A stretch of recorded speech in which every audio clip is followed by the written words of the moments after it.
Have you ever learned a word in English and then heard it in a completely different way from how you thought it was used? For example, you might have learnt the verb to run, which means to move quickly with your legs. Simple. But then you hear it in sentences like run a business or run a meeting, run a program, to run late. Now, the meaning has nothing to do with running. So what happened? Did the word change? Did the meaning change? Or is it English just being strange again?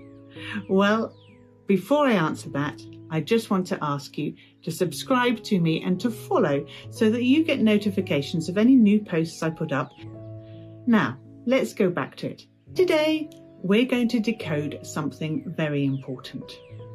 Why one English word can suddenly have many different meanings. English is a language that loves flexibility. Many words don't have just one meaning. Instead, they have several meanings that grow from the original idea. So let's think about this word run. Originally, it means movement, but over time it began to describe activity or control or operation. So when somebody says she runs the company, they mean she controls or she manages it. The word has expanded. Now let's have a look at another common word, get.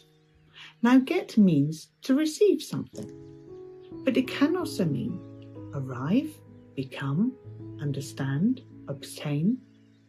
So I got the message, I got home late, I get the idea, I got tired. One word, lots of different meanings. So how on earth can you decipher all of this? As a learner, it can feel really frustrating. You memorize a word, you think you understand it, and then suddenly you hear it used in a new situation. But this doesn't mean that your English is wrong. It just means that the language is dynamic.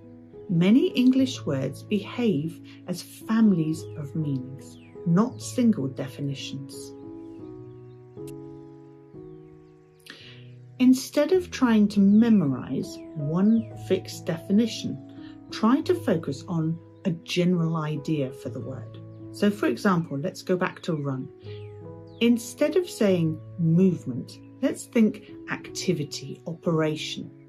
Once you get that core idea, other different meanings become easier to recognize. Your brain begins to see the bigger picture, the connection between these words.